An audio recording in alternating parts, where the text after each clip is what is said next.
先接咗氣管，因為佢要接氣管嘅嗰台機，跟住度有一個開關，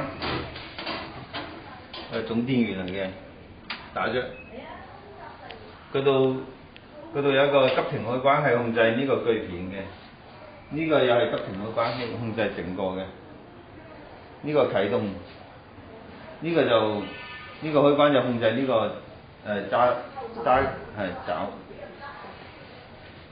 即係嚟測試啊，就用手動操作呢，即係常用呢就係用自動嘅。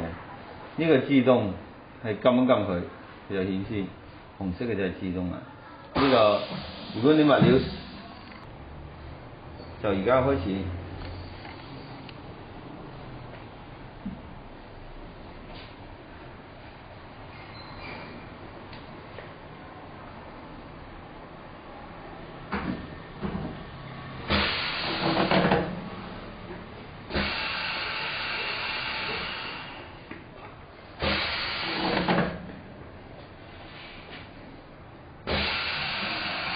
咁物料咧都要放到裏邊，因為要揸緊佢先有切嘅。